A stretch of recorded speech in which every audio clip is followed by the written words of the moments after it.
नमस्कार. उत्तम मराठी दिनविशेषमध्ये आपल्या सर्वांचे स्वागत.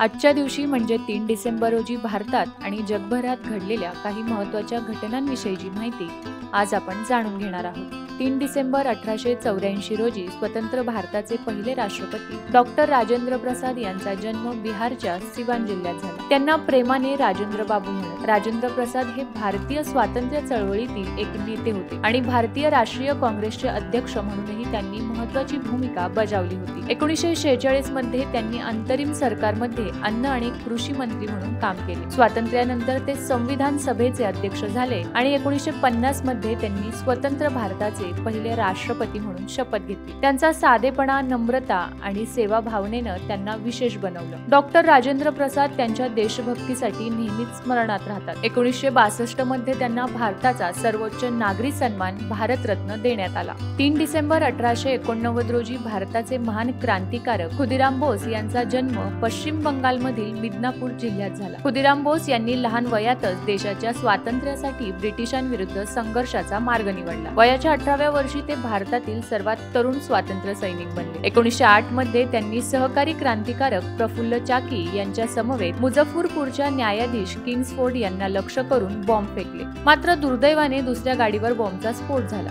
आणि त्यात प्रवास करणाऱ्या 2 महिलांचा मृत्यू झाला. यानंतर त्यांना इंग्रजांनी अटक केली.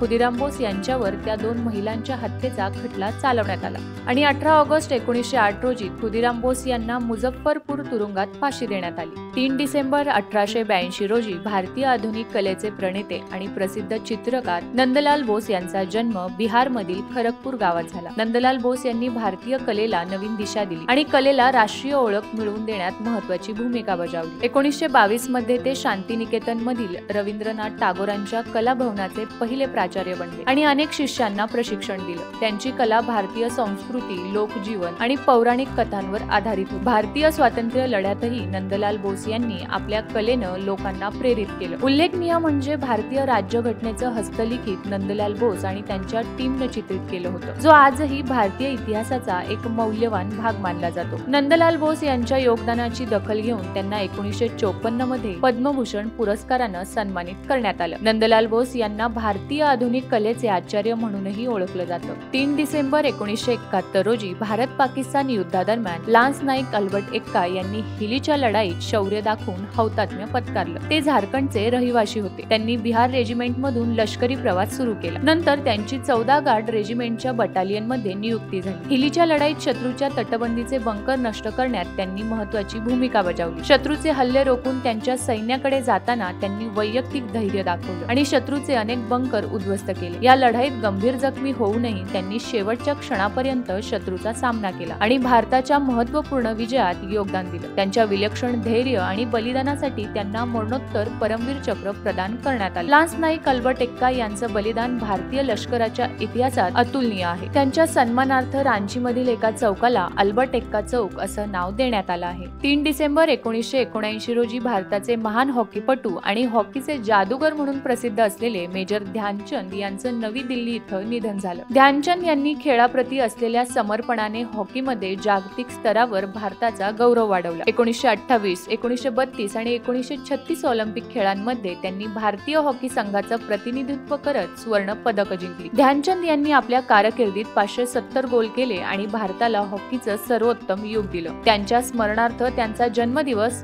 29 ऑगस्ट हा राष्ट्रीय क्रीडा दिन म्हणून साजरा केला जातो. दिल्लीतील एका स्टेडियमला मेजर ध्यानचंद यांचं नाव देखील देण्यात आलं आहे. याशिवाय त्यांच्या नावाने क्रीडा पुरस्कारही स्थापन करण्यात आला आहे. मेजर ध्यानचंद यांना पद्मभूषण पुरस्काराने सन्मानित करण्यात आलं. भारत आणि पाकिस्तान यांच्यातील युद्ध 3 डिसेंबर 1971 रोजी सुरू झालं, जो बांगलादेश मुक्ती युद्धाचा निर्णायक टप्पा होता. पूर्व पाकिस्तानात पश्चिम पाकिस्तानी लष्कराकडून होणारे अत्याचार आणि लाखो निर्वासितांचं भारतात आगमन यामुळे हे युद्ध अपरिहार्य झालं. पाकिस्ताननं भारताच्या 11 हवाई तळांवर हल्ला करून ऑपरेशन चंगेज खान सुरू केलं, ज्याला प्रत्युत्तर म्हणून भारतीय लष्कराने पूर्व आणि पश्चिम आघाड्यांवर कारवाई केली. पूर्व पाकिस्तान मुक्त करून तिथं लोकशाही हक्क प्रस्थापित करणं हा या युद्धाचा मुख्य उद्देश होता. 16 डिसेंबर 1971 रोजी पाकिस्तानी लष्कराचे जनरल नियाझी यांनी ढाका इथं भारतीय लष्कर आणि बांगलादेशच्या मुक्ती वाहिनीसमोर शरणागती पत्करली. तेव्हा हे युद्ध संपलं. ही शरणागती इतिहासातील सर्वात मोठी लष्करी शरणागती होती.